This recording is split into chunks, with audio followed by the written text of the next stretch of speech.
Welcome everyone to our committee of the whole meeting for Wednesday, April 19th, 2023. Welcome the councilor, staff, our visitors, presenters who are in the gallery here with us today. Call the meeting to order. We acknowledge that we're in Mi'kmaq, the ancestral and unceded territory of the Mi'kmaq people. As everyone would know, 3 years ago yesterday and today, Nova Scotia suffered the loss of many Nova Scotians in that tragic event that happened in Portapique, Colchester County, and Cumberland. The province lowered their flags yesterday until I believe sunset today, and held 2 moments of silence. They asked folks to do that yesterday at noon hour and today at noon hour. We also lowered the flags to the municipality, and I'd ask you to join me now in a moment of silence in remembrance of those folks who lost their lives, for the survivors, the families, and the communities, please. Thank you.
Thank you, folks.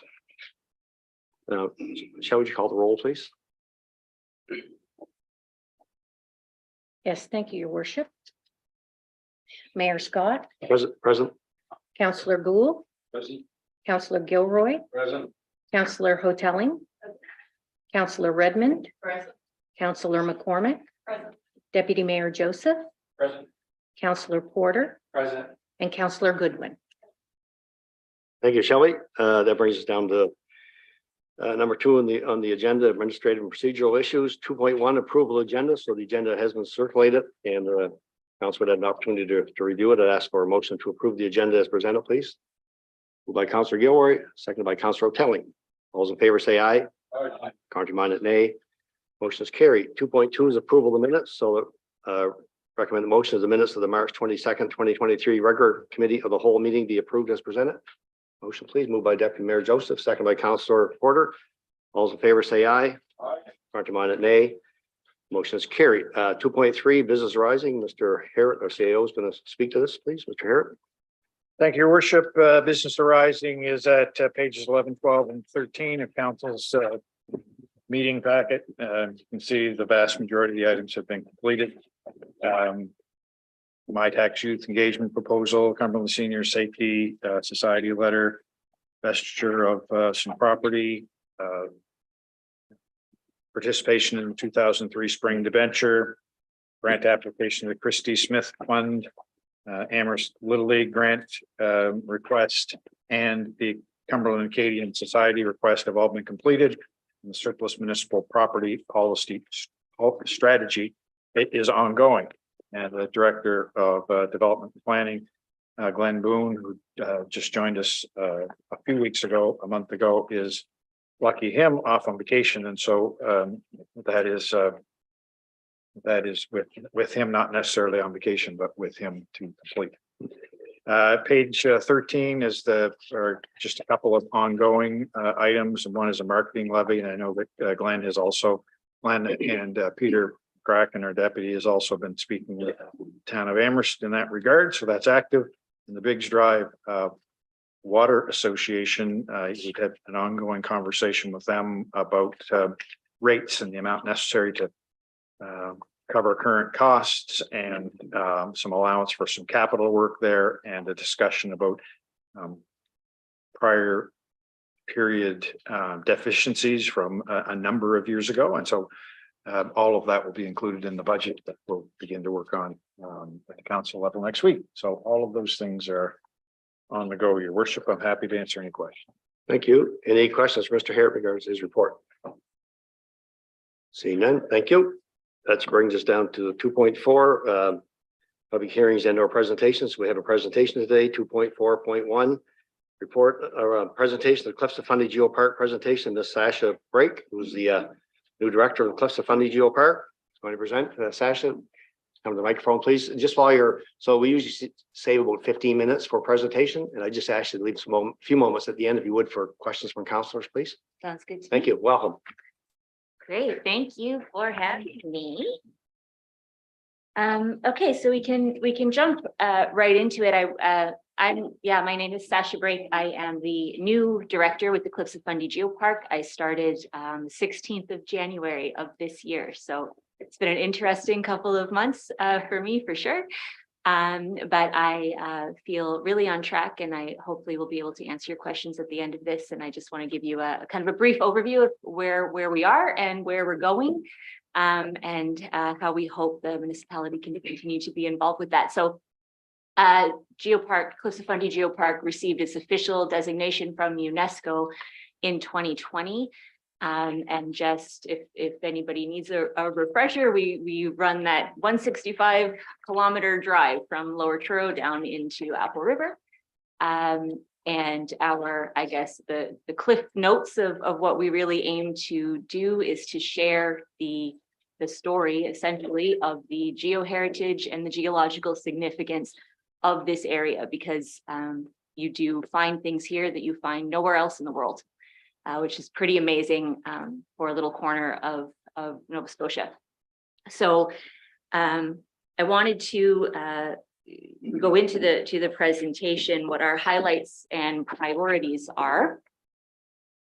So when we received that designation in 2020, it should have, I think, theoretically happened in 2019 officially, but just COVID and all that jazz. We're coming up this summer on year 4, and what year 4 means is revalidation. So 2 evaluators from UNESCO will come back to the geopark, dates to be determined, but some point between June and September, we will have them back in the geopark to reevaluate. And so our highlights, which were based a lot around the recommendations that they made in their first visit when we were designated, some of the recommendations that they had made were around more signage, wayfinding signage, that kind of thing around the geopark. Obviously, a lot of that area is rural. If you're trying to follow the GPS on your phone, good luck. And then interpretive panels and a geopark roadmap. So those are the things that we're working on, and I'll touch a little bit on that. I also wanted to point out that since we received designation, we have secured an agreement with ECOA, and eligible expenses, eligible being the key word, they will reimburse us 60% of up to $212,000. And then we've also seen a real increase in provincial investment just in the last probably year, a little over a year or so. And the interest from the province right now seems to really be on the tourism side. The money we've been able to secure from the province has been really entirely in marketing dollars and grants from Tourism Nova Scotia. And then, of course, we've had a lot of focus on what we really are trying to lean into, which is our community engagement and partnerships, focus on education and really increasing the visibility of the area. So I've given an example of our main highway road signs that have been installed since we were designated, which really it's beautiful artwork by Gerald Glode that on the major highway. We're also working, we've got 4 signs now that are ready to go up on secondary highways. And then, of course, an example of our interpretive panels. And the goal with interpretive panels on all of these geosites is that a person like me who's got an arts degree and didn't really know a whole lot about geology until I started learning a lot about this geopark can stand in front of something beautiful and really know what the significance is and understand what they're looking at by reading the panel. That's really important to UNESCO, and it's really important to us because citizen science is one of our goals, and we really want people to have an actual understanding to enrich their appreciation of the area that they're in. So when I mentioned the provincial and federal investment, the ECOA grant, of course, being for eligible expenses, this roughly $135,000 that's come from the province. And we've just actually a couple of days ago secured another $25,000 to continue that marketing work. Some of the grants that we're applying for are typically monies that are applied for by municipalities and larger organizations. Cliffs of Fundy is really striving to market and promote this area. And so we had, I wanted to show an example of one of those videos that has been produced by Tourism Nova Scotia that you'll currently find in a news feed. If you're doing the doom scroll at nighttime on your phone through Facebook or something, this will show up in your algorithm. If you're a person in Ontario who is Googling places to stay in Nova Scotia, this will show up when you're looking for it. So I'm not sure if we can play that video, but if we can, it's just a 30-second clip.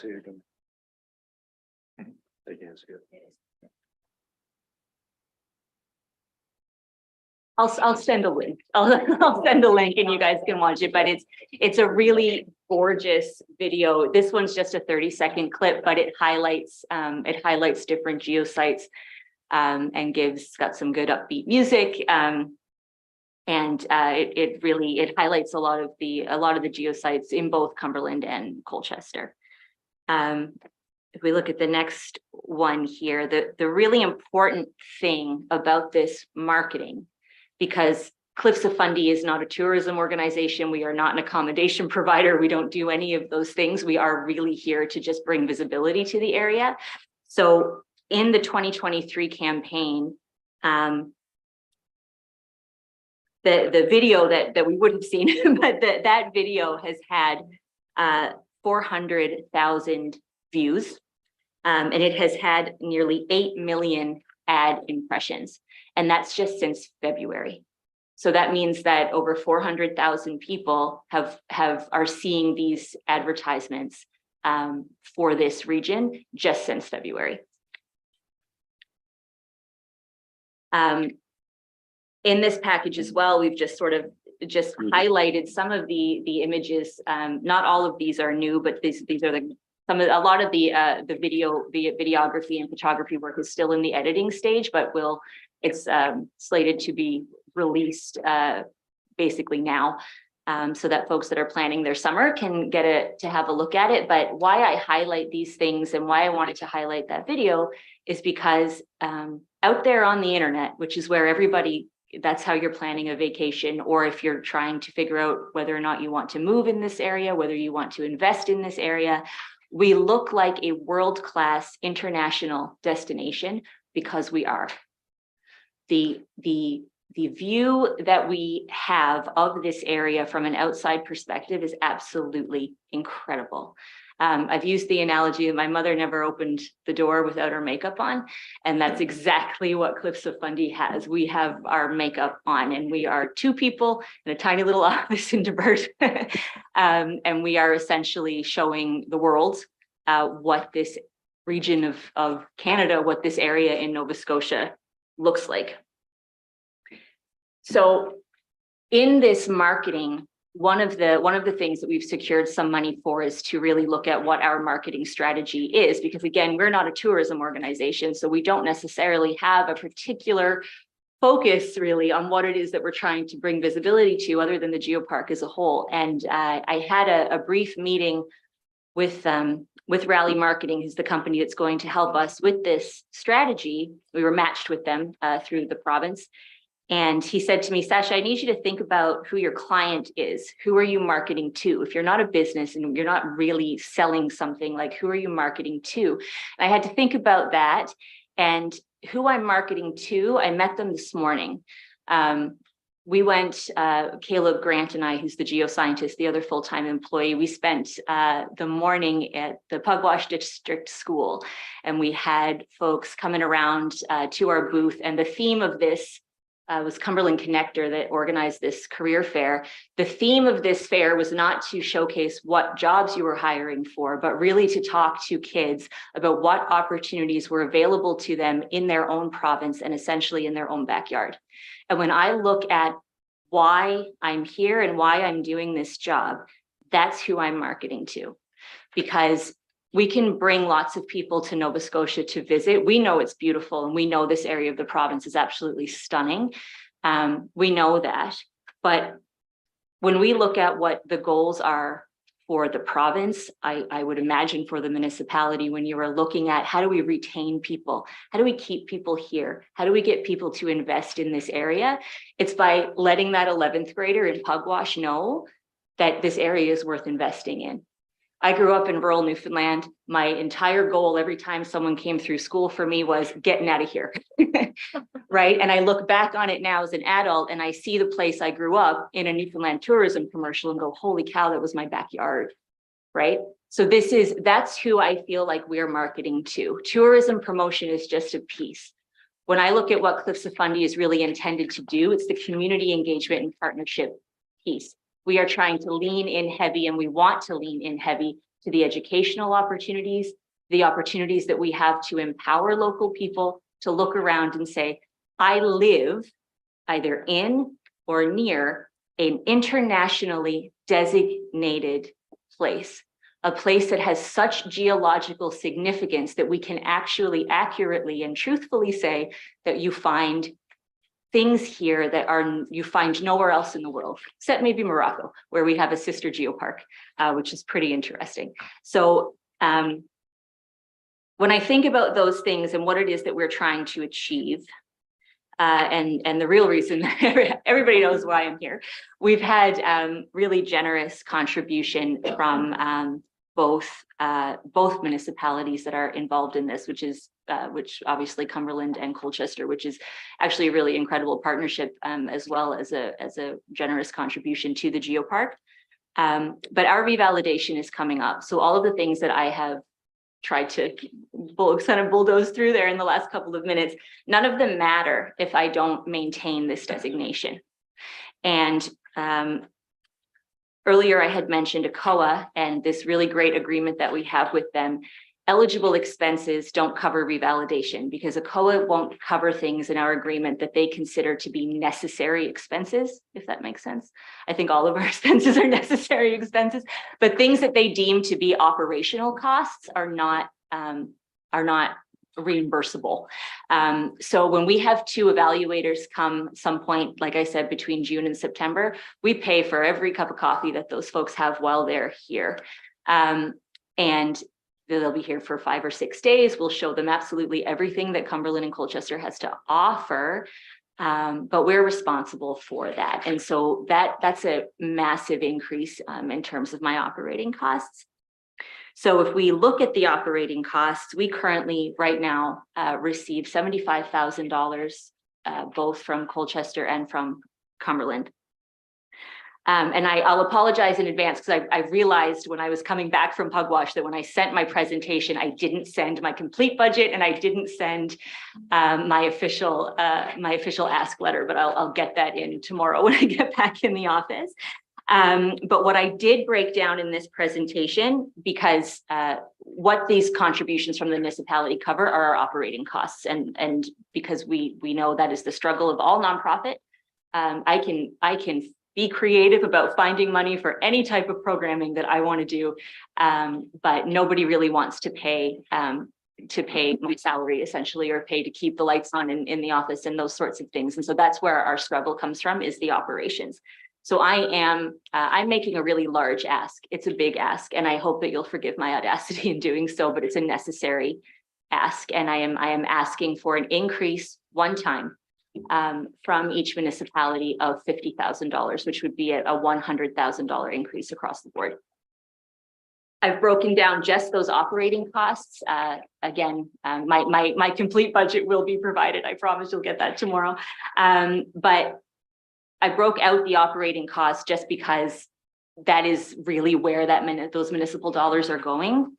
When we look at the $150,000, it's covering salary. Like that's it. When we factor in our salary and our mercs, it's covering that. Office space is provided in kind, of course, in the $75,000 contribution from Colchester. But then when we look at all the other things that we need to achieve, and so the big numbers that are on here that if I were in your position that I would have questions about, are why the heck, Sashi, did you put signage in an operation cost? Because that doesn't make any sense.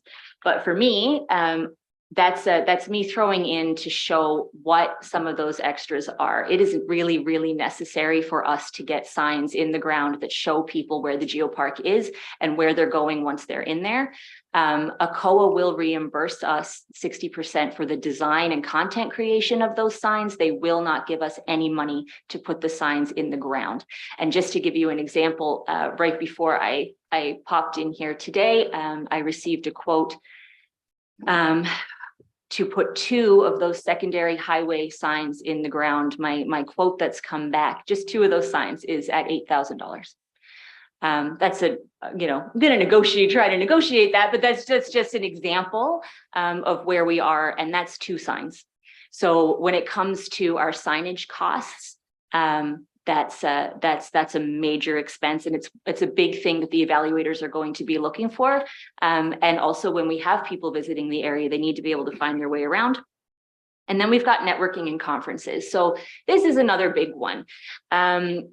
The UNESCO Global Geopark Network, there's about 175-ish, I think, maybe 177 designated geoparks in the world right now. We're only one of only 5 in Canada. They have every 2 years a global UNESCO Geopark conference. Our attendance at that conference is considered to be mandatory. Even with the way of the world, and we all know we can do things on Zoom now, our attendance is considered to be mandatory. So our costs to attend that conference are also not reimbursable from our ACOA agreement because they are considered to be a mandatory operations cost. And so that's in there as well. The estimated cost for revalidation is coming in at about $30,000, and that's a conservative estimate. That's if I can get folks to put them up in a helicopter for free. So I'm working on that right now with Tourism Nova Scotia. While we're talking about money, I would like to just point out, and we can even flip through if you want to the networking, maintenance, and growth. But really the important thing here is that I am aware of the size of this ask. I'm not a resident of Cumberland County, but I live in Colchester. The challenges and the priorities are similar. As a citizen, I understand the municipality has a lot of pressing things on their plate right now when it comes to where the money is going. But I basically what I need is I need you to get me through. What I am looking at right now, I am having meetings with representatives from the province. I do think that the province, they're clearly willing to invest in this from a tourism perspective, which means they understand the value, and the money that they've plugged in terms of tourism this year is over and above anything that they have done really yet in terms of the marketing piece for the geopark. So I do feel that there's some responsibility from the province that could be picked up, and I'm working on that. I'm also ready to go with a charitable status application, and we're fairly confident that we will get it. We are not an organization that is necessarily looking to turn a profit. We don't have anything that we can sell really to turn a profit. So we want, as an example, enjoyment of the geopark when it comes to tours, when it comes to special events, when it comes to education. We want all of those things to be free for geopark residents. So we're not trying to turn a profit. I think that charitable status is achievable for us, but word on the street is that can take almost a year for the feds to kind of come back around with their decision on that. So I need to get through our revalidation mission. I need to get through to charitable status. And that's where my big ask comes from. I want to just sort of end with what our mission and vision is from the geopark, and our mission, which is to celebrate and connect our geoheritage, tides, landscapes, and culture through collaboration with diverse communities and the promotion of sustainable and economic growth. It's really not that different from the mission of the municipality itself. We are here to support, empower, uplift the folks that live in the geopark and in this area of Nova Scotia as a whole. We're here to bring visibility to the area. I really don't have an agenda other than that. I love this idea. I think that there have definitely been some stumbling blocks, and I'm sure you've got questions for me, and I'll be happy to answer them. But I'm really actually excited about what the potential holds here. And And I feel like I'm capable of bringing this where it needs to be. So I need the financials to get me through, and it's a one-time ask.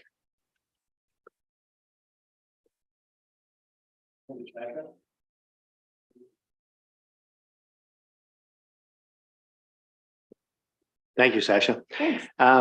Questions from councilors for Sasha? Ooh, must have done a good job, Sasha. No questions.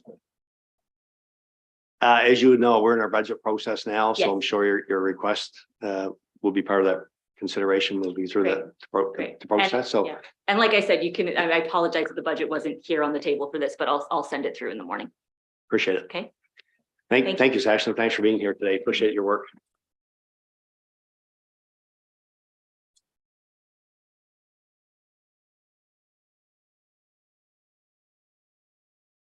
That brings us to the 3.1 revision of the noise bylaw. Mr. Cole, Director of Protection Services, speak to this.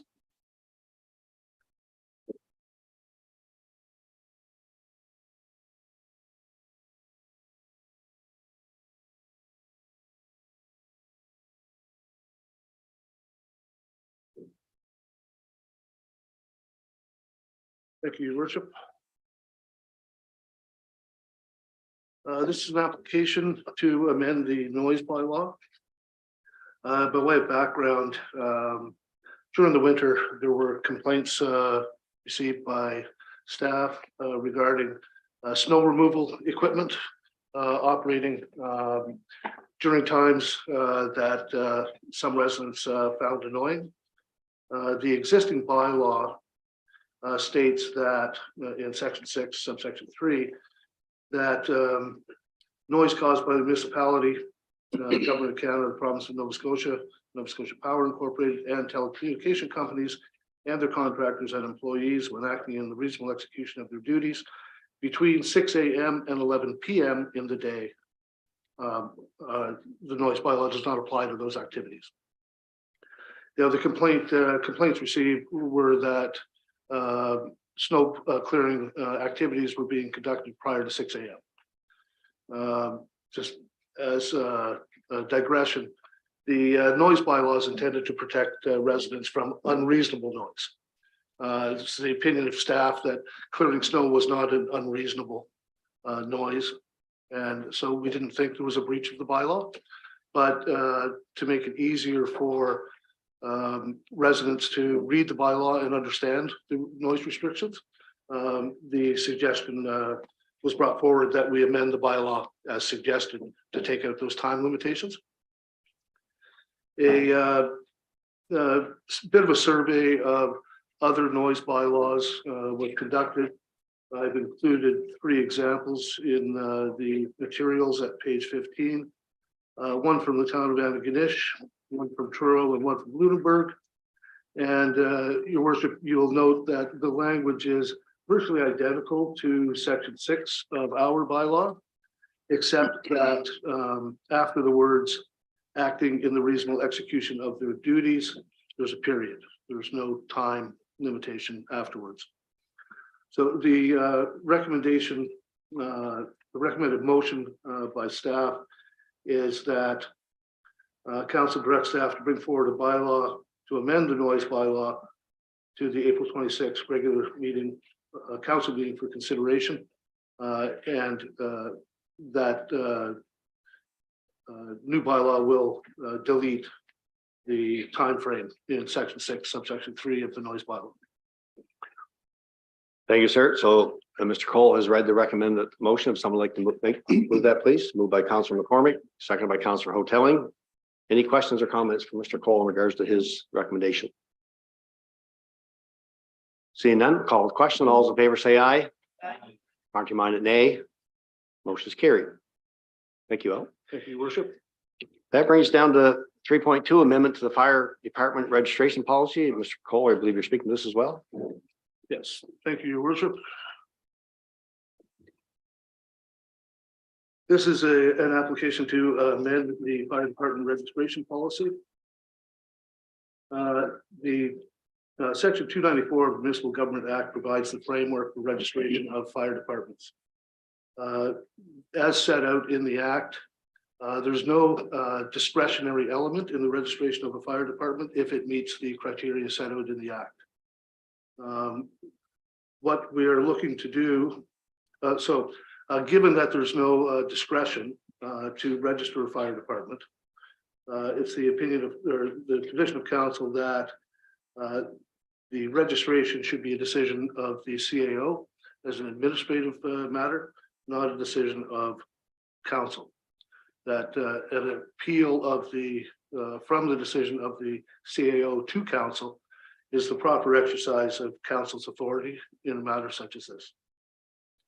Well, so the specifics of what is being suggested are in keeping with the fire services review, the Godot report, which had a recommended registration policy at page 929 of that report.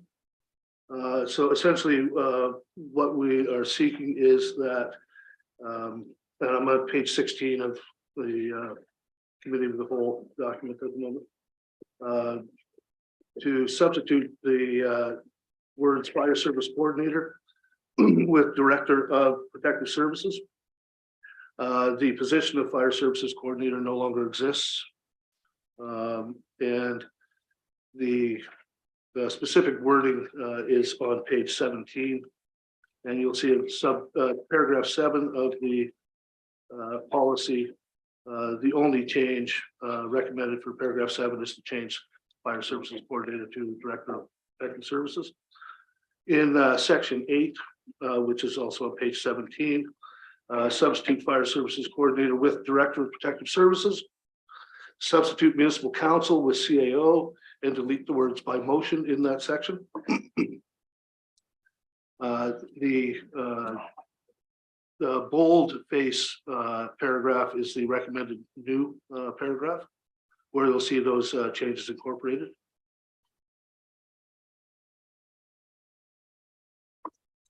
And then the third request is that a additional section 8A, be inserted to provide for a review by council of the CAO's decisions on registration.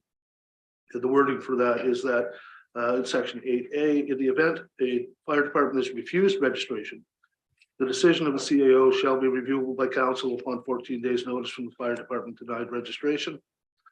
Council may, subject to the provisions of section 294 of the Act, accept or reject in whole or in part the application for registration. And the fourth element is to substitute the registration form currently attached to the registration policy with the new form of registration attached, which is also the form of registration recommended by the Godot report, which is at page 232 of that report.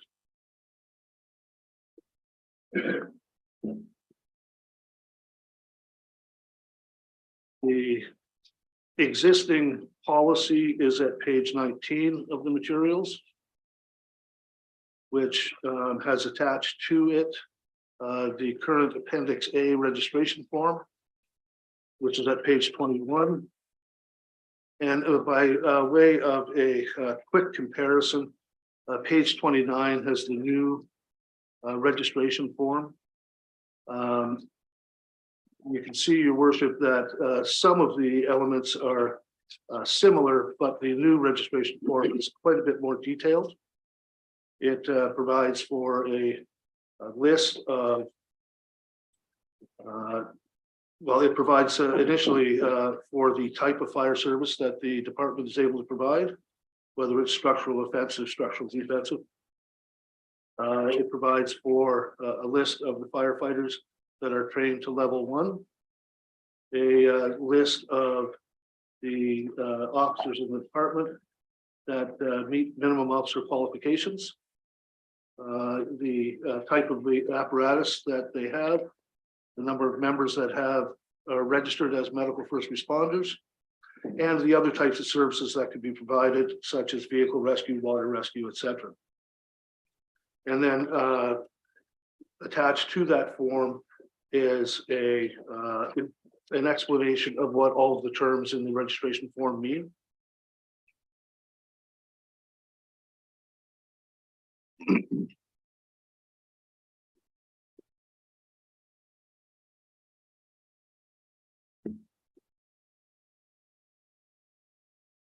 Yes, So, sir. Happy to take any questions. You were. So the recommended motion for council to consider is that council forward the recommended amendments to the fire department registration policy number FS 07-02 to the April 26, 2023 regular council meeting for consideration. If someone would like to make that motion, please.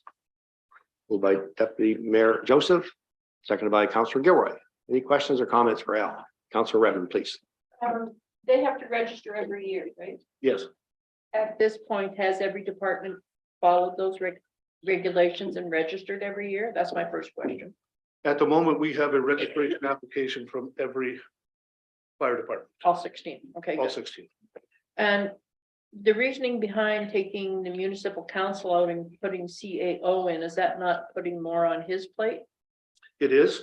However, the Director of Protective Services will actually review in detail all of the registration applications and then make a recommendation to the CAO to register, to not register, or to seek additional information from the fire departments.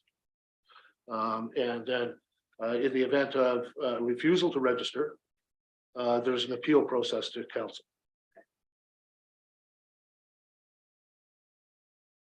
Okay, Councillor Redmond. Anyone else? Seeing none, I'll call for the question. All those in favor say aye. Contrary-minded, nay. Motion is carried. Thank you, Mr. Cole, for all your work on that. That's great. Thank you. Thank you, Your Worship.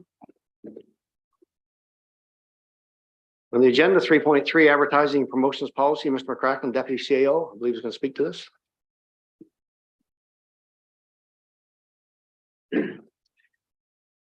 Thank you, Your Worship.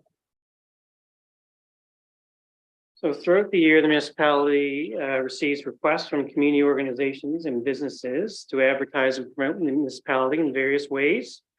Examples of this would include advertisements in local newspapers and publications at special times of year, such as the holidays or Remembrance Day, advertising at events or sponsorship signage in a community hall or recreation center. Municipality is committed to supporting the success of local organizations that provide services to its residents. The objective of this policy is to provide a framework for receiving requests for and the distribution of funds for advertising and or promotional initiatives that benefit the municipality. Creation of the policy provides staff parameters within which to make decisions. The municipality currently plans for advertising expenses within its marketing and communications budget, so no additional financial implications are expected currently. This is more of formalizing a process that we already follow. There's an attachment of the draft advertising and promotions policy in your package and a recommendation for council's consideration as well. Thank you. So the recommended motion is that council forward the draft advertising promotions policy 21-03 to the April 26, 2023 regular council meeting for consideration. Someone like to make that motion, please. Moved by Councillor Telling, second by Councillor Gould. Any questions for Mr. McCracken? Seeing none, call with question. All those in favor say aye. Contrary-minded, nay. Motion is carried. Thank you, sir. That brings us down to number 4, business issues on our agenda. 4.1, citizen representative from Poverty Reduction Advisory Committee. Mr. McCracken, I believe you're going to speak to this as well. Thank you, Your Worship. Council has approved the appointment of Allison Lair as a citizen representative on the Poverty Reduction Advisory Committee as part of committee selections in 2022. Ms. Lair's appointment was for a 1-year term, and council must now reaffirm Ms. Lair's appointment as she's interested in continuing on the committee. We have 2 representatives, and Ms. Landry her term has expired. The other representative was appointed more recently, and Ms. Sobka's term won't expire until 2024. Our committee listing will be updated if council agrees, and the citizen representative on the committee will be notified. And there's a recommendation in your package for consideration, as well as the terms of reference of the Poverty Reduction Advisory Committee. Make sure so the recommended motion is that council forward the reappointment of Allison Layers, one of the municipality's representatives on the Poverty Reduction Advisory Committee, to the April 26, 2023 regular council session for approval. Someone would like to make that motion, please. Moved by Councilor Hotelling, seconded by Councilor Redmond. Any questions or comments in regards to this agenda item for Mr. McCracken? Seeing none, call for the question. All those in favor say aye. Aye. Contrary-minded, nay. Motion is carried. Thank you, sir. Thank you. 4.2 Pugwash Library mural request. Councilor Hotelling. Thank you. Go ahead. Oh, Yep. Thank you. Thank you. So as you're aware, a presentation from members of the Pugwash Open Air Gallery was provided to council on March 29th, 2023. At that presentation, there were 3 options presented to council regarding placement of artwork on the new Pugwash Library. For reference, there are photos in your package, and I would like to propose that council forward option 1 for the installation of artwork on the Pugwash Library to the April 26, 2023 regular council meeting for consideration. So moved by Councilor Hotelling. Someone like to second that, please. Second by Councilor Redmond. Any questions or comments regarding this agenda item? Seeing none, call for the question. All those in favor say aye. Aye. Contrary-minded, nay. Motion is carried. Thank you. 4.3 retroactive RCMP cost. So there's an information package there's information in your package, sorry, that speaks to this issue. Basically talks about the Federation of the Municipalities throughout Canada who have advised their disappointment in the federal government's decision not to absorb the retroactive costs associated with the RCMP collective bargaining agreement. And they really advocate on behalf of all municipalities across Canada. The budget further confirmed that communities across Canada, they're dependent on the RCMP for local policing, including the Municipality of Cumberland, are expected to cover these costs. And it's a decision failing well short of the call from municipalities for the federal government to absorb these costs. The Federation of Municipalities, Canadian Municipalities, has in your package, you will see there is a recommended template for a resolution. You can read that at your will. I will read the resolved portions of it. Resolve that the Municipality of Cumberland join the Federation of Canadian Municipalities in calling on the federal government to commit to ensuring that local governments are meaningfully consulted, fully informed, and at the table on issues relating to policing costs, given the municipal role in keeping our community safe. And be it further resolved that the Municipality of Cumberland conveys its support in writing to local members of Parliament. So the recommended motion is that Council forward the resolution from FCM, including writing a letter to our local member of Parliament to the April 26, 2023 regular council meeting for consideration. Someone like to make that motion, please. Moved by Deputy Mayor Joseph, seconded by Councilor McCormick. Any questions or comments about this from council? Seeing none, we'll call for the question. All those in favor say aye. Aye. Contrary-minded, nay. Motion is carried. Thank you.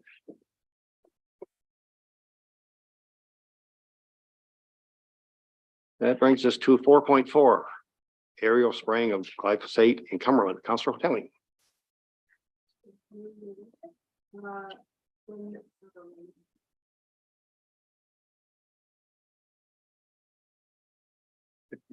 $52, Jen. You're on. Thank you. In recent months, council has had discussions regarding the aerial spraying of glyphosate in Cumberland County, including 3 presentations regarding the issue from the public and subject matter experts. I just wanted to say a few things. So every week I hear of someone else diagnosed with cancer in our area. Many of my constituents are very concerned about the potential link between glyphosate and cancer and the harm it causes to our wildlife, biodiversity, and pollinators. And in 2010, the province stopped funding the use of herbicides in forestry on Crown lands. And I feel like that was done for a reason. And I believe the main message I'm hearing is that we need to change how we do things for our kids so they can live long and healthy lives. So I would like to make the motion that staff forward correspondence to the Honorable Minister of Environment and Climate Change, Premier Houston, and the Prime Minister requesting a ban on the aerial spraying of glyphosate in Cumberland County. Thank you. Moved by Councilor Hotelling, seconded by Councilor Redmond. Any questions or comments regards to this agenda item? Seeing none, call for the question. All those in favor say aye. Aye. Are reminded nay. Nay. Motion is defeated. 4.5. Southampton Community Center request for assistance, Christie Foundation application. Mr. McCracken, Deputy CAO.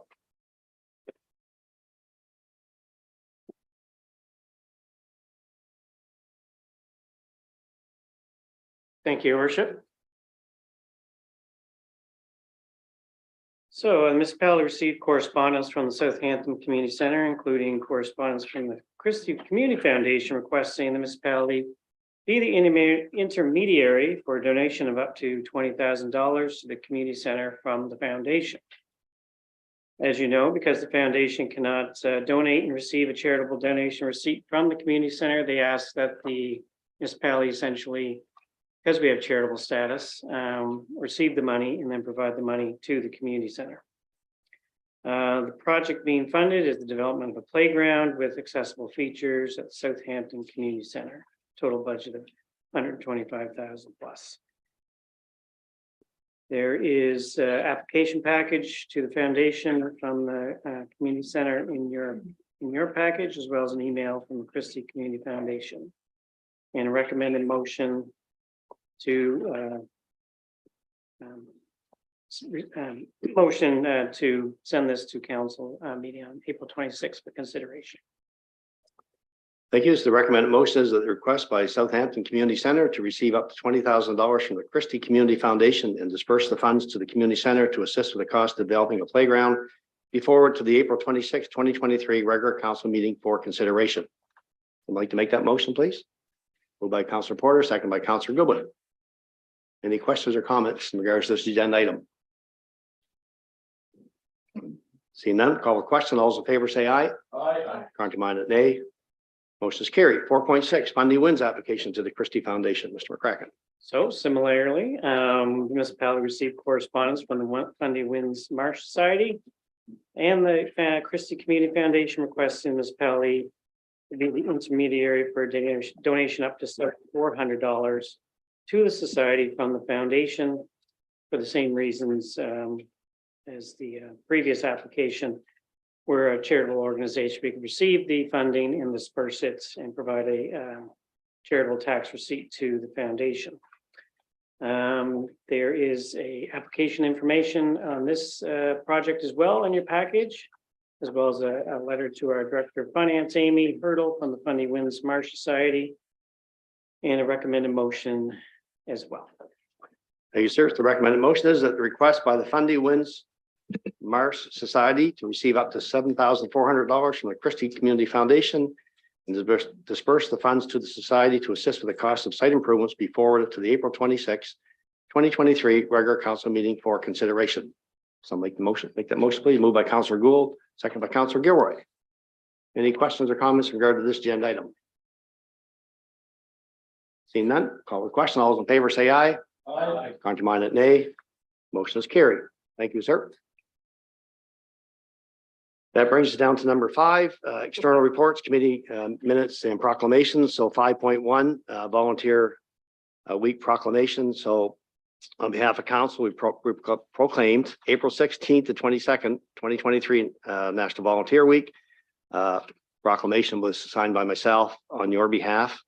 And basically the end of it says, now therefore I, Murray Scott, Mayor of the Municipality of Cumberland, do hereby proclaim April 16th to 22nd, 2023 National Volunteer Week, and urge my fellow citizens to recognize the crucial role played by volunteers in our community. And I think that goes without saying that commitment of volunteers is just immeasurable. And tomorrow night we will gather to recognize the ones here in Cumberland County. Thank you. 5.2 solid waste management report is in your package for consideration as well. 5.3 is Intermunicipal Poverty Reduction Advisory Committee strategic plan is there for your reading. Doesn't need to speak that, does he? I can speak. No, that's wonder if you started digging up. Anyone to speak to it? We're talking. No, no, I don't think so. It's coming from the Poverty Reduction Advisory Committee asking for feedback. We'll gather it and provide it back to the committee. I think that the town of Amherst is doing the same thing, so. 5.4, community navigator update. Again, an update from the community navigators included forms part of the meeting package as well. Number 6, internal updates, reports, committee minutes. 6.1, administration monthly report. Mr. McCracken, I believe you're going to speak to this.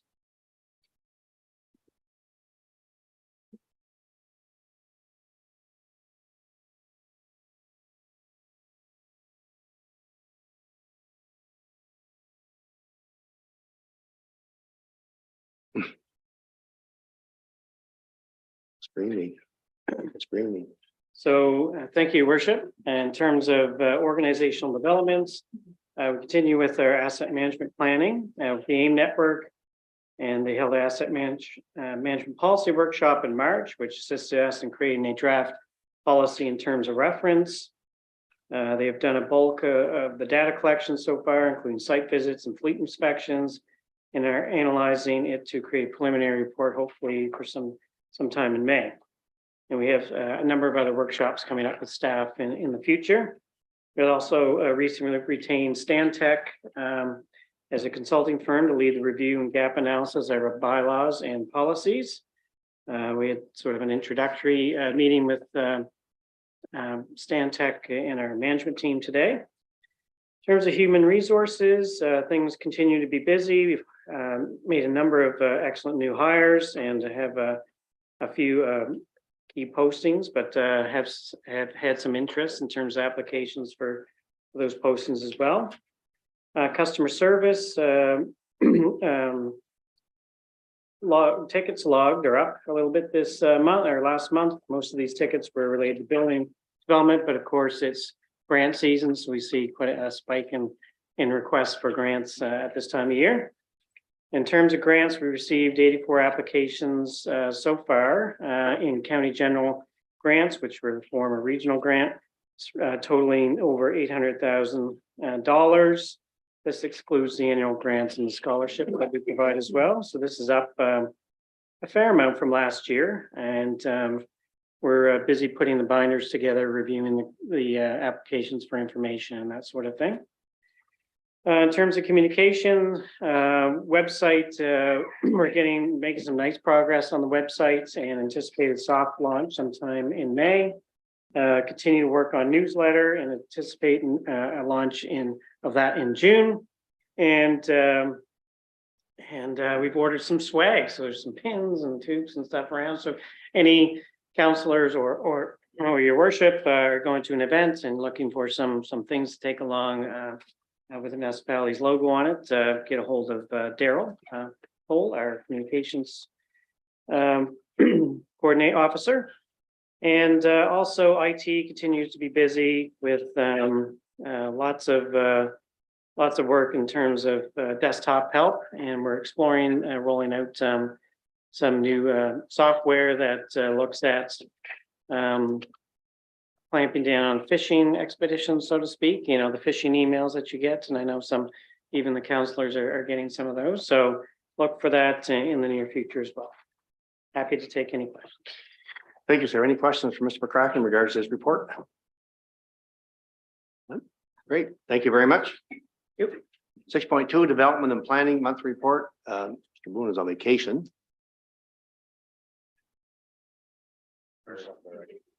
You got it, sure. Let's go ahead. He's not on vacation. Ever.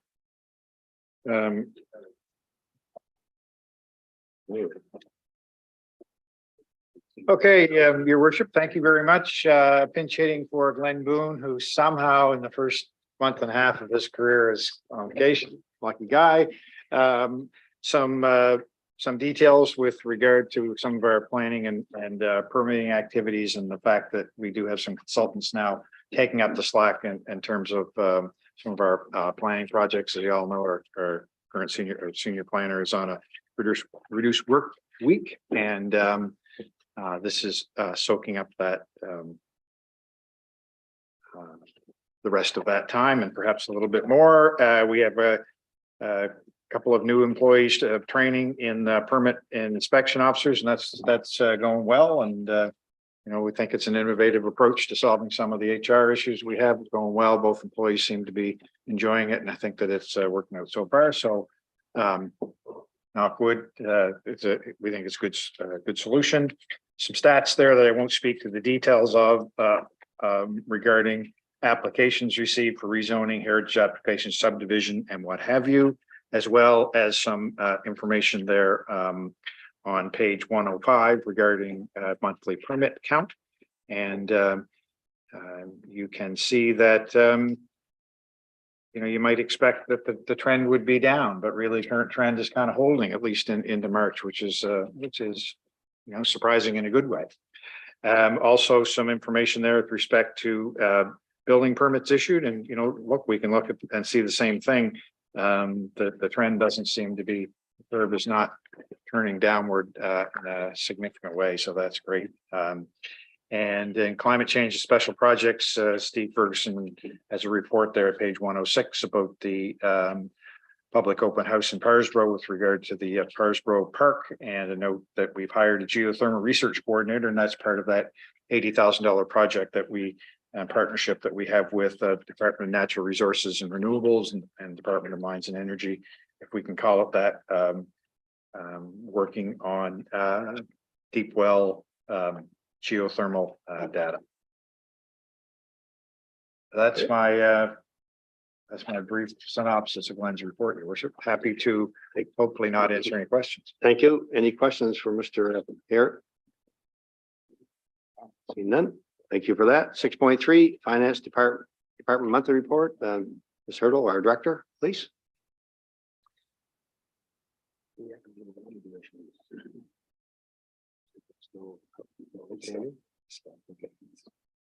Thank you, Your Worship. Thank you. The report is in the package. I can confirm all bank account reconciliations for the month of February and March have been completed. The work continues with the operating budget as well as the capital budget, and we're getting excited to bring a draft to council shortly. So that's great. All payroll remittances were completed and are up to date. You can see the property tax information is there. As you can see, the collection of the arrears is higher than last year. So that's great. Some of this tax sale work is starting to pay off, hopefully. And as you know, March 31st was the end of the fiscal year. So the finance department is working on compiling information and reports that we know the auditors are going to want to see in June or whenever they come in for the audit. So that is my brief report. Thank you. Any questions for our Director of Finance? Seeing none, thank you very much. Appreciate that. Busy time. 6.4 Protective Services monthly report. Mr. Cole, Director, please.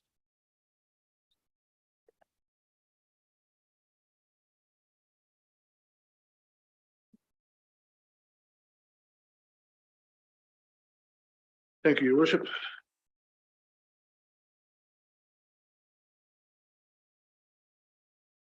Well, as was nice, there were no significant weather events in March to report, which was a nice change. Ongoing matters under emergency management are the emergency management manual and the all hazards manual, as well as emergency management and fire service communications database that Mr. Wood is working on diligently. Early in March, East Cumberland Lodge conducted a mock evacuation, which the Regional Emergency Management Coordinator attended. It was quite a successful mock evacuation, and overall the exercise went well, and East Cumberland Lodge has a workable, valid execution plan or evacuation plan. Under fire services, 124 callouts in the month of March, which is pretty much average. The busiest fire departments continue to be Parsbro, Spring Hill, and Pugwash. There were 3 structure fires, 11 chimney fires during the month, and 36 medical calls, which continue to be the highest of all types of incident, call out incidents. The monthly statistics for March and the prior month are there for comparison on page 109. Page 110 is a case summary report for the month of March, which showed 22 bylaw cases reported during that month. And page 111 has the year-to-date summary report, which shows 44 total cases. Of the cases reported in March, the majority were bylaw cases other than dangerous and unsightly. Was one illegal dumping, one skunk, raccoon, or feral cat, and 2 dogs off leash cases. I'd be happy to take any questions you wish. Thank you, Mr. Cole. Any questions of Mr. Cole in regards to Councilor Redmond? In regards to, April has, I'm sorry. There you go. Thank you. April has been a bad month for quite a few of the fire departments in regards to grass fires. Is there a way that we can advertise the legalities and maybe start issuing a few fines for these fires that are set when they're not supposed to be, like kind of stepping down this time of year? Your worship, Yeah, Mr. Cole, please. there is a open air burning bylaw, which is enforceable and provides for a type of penalty. None of our bylaws have been registered with the Department of Justice, so the enforcing the fines is a bit of a process that we've undertaken to fix. But it's not that fixing is not complete. Thank you, sir. Harry, do you want to speak there? Yeah, thank you, Your Worship. Just to Councillor Redmond's question, education is probably absolutely doable. We can include that in the newsletter and in any other, publications that we put out. Finding folks and knowing exactly who started the grass fire or the wildfire is another challenge, but education we can definitely. It was, Cumberland had 9 one weekend. Hmm. A couple of them had to have mutual aid go, and Wallace had some, and they also backed up pugwash on a couple. So I mean, they're using our resources when it's not necessary. And I think we have to give credit to our volunteer firemen, especially our fire people, persons, Fighters. firefighters, There you go. sorry, Lisa.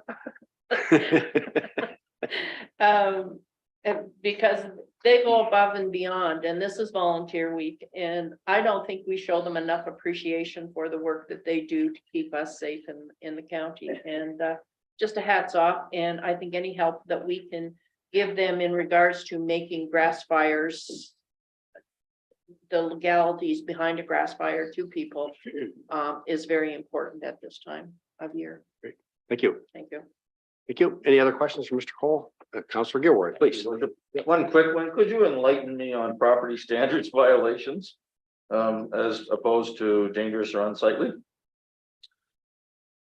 No. Okay, I'm just curious, that's all. It seems like a fine line for some reason, so.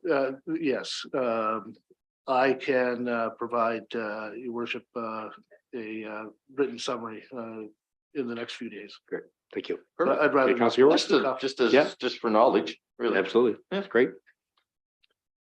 I'm just scared somebody will be reading this online and ask me that question. I don't know the answer, so. I'll get something out the next day or two. Thank you, sir. Any other questions or comments from Mr. Cole in regards to his report? Seeing none. Thank you, sir. Appreciate that.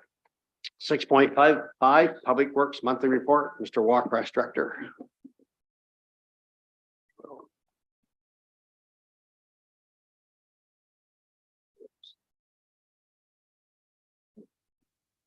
Thank you, Your Worship. It's been a busy month of letting and closing tenders, shopping for asphalt and pipe and new roads in Spring Hill and Parsboro. We've closed now the capital paving tender as well as the Junction Road and Atha Road tenders. We're evaluating the bids and preparing to bring those to council for their consideration and award. exciting. We've got bids from good companies and look forward to bringing that for further review and decisions. We've also outlined some of the activities Public Works Group have been up to in the month of March. Transitioning out of the winter road maintenance and into the kind of spring plow damage cleanup and starting to look at what we have to do for the summer with regards to whole deck reclamations and patching on the roads where we've been doing capital paving on. As well as doing lead samples in the area, repaving. So if there's any lead service laterals in the street, we replace them now in advance of the capital paving projects, and have to dig them up later. Someone wants to replace the lateral at a separate time. So Public Works in Spring Hill and Paris will be busy doing that work as well. Happy to answer any questions council may have. But before that, there's a map of the streets we're planning to pave in your package as well, just for your reference. Thank you, sir. Any questions or comments from Mr. Walker? Councilor Redmond. I just think it's important here to note, because I get commented on, how come you're not fixing the road in my district, which would be District 4? So I have to explain to them that Parsboro and Spring Hill pay a higher tax to cover those capital projects. And I think it's important to keep repeating that and repeating that, so the people out there are not thinking that we're doing only Spring Hill and Parsboro, but they pay for it. Right?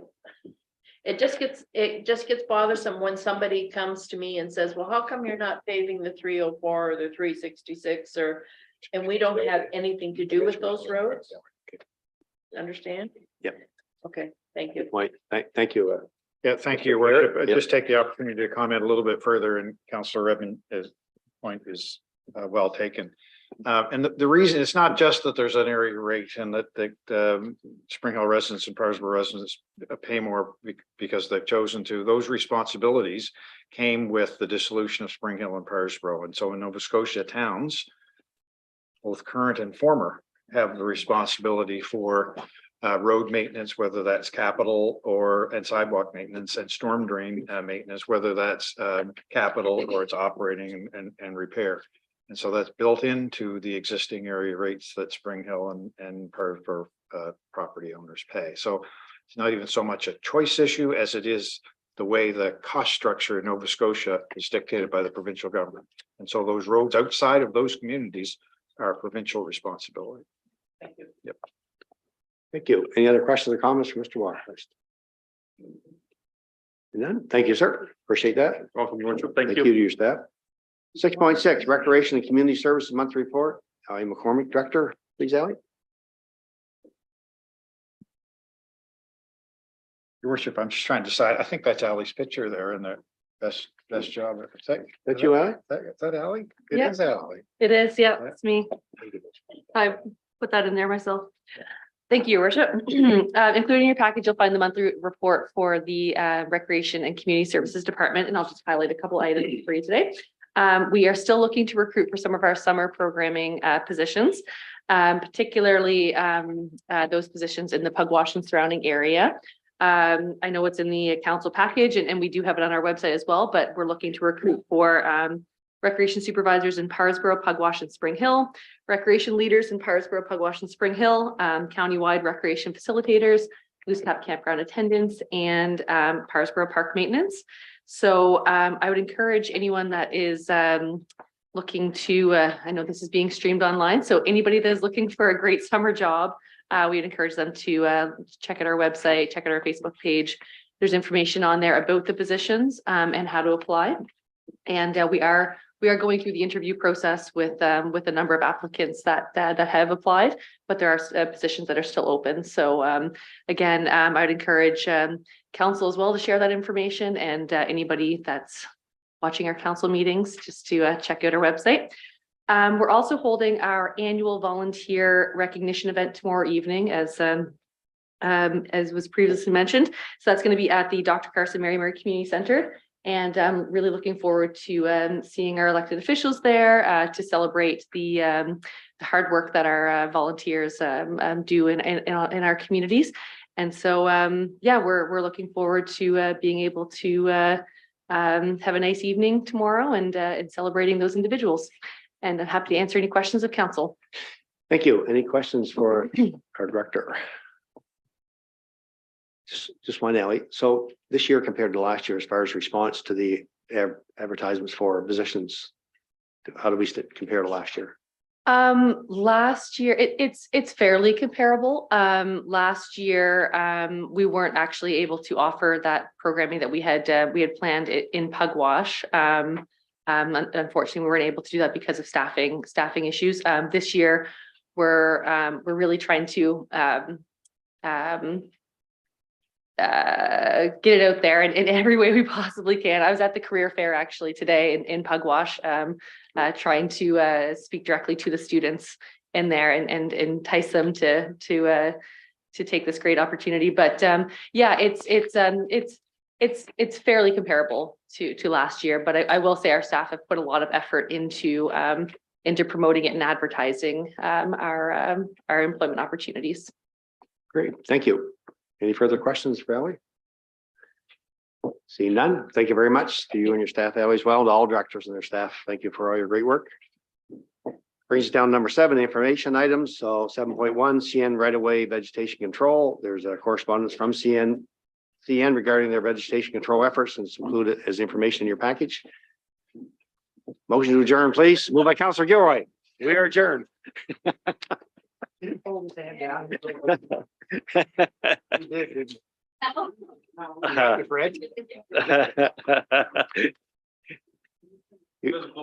was holding you back, Fred.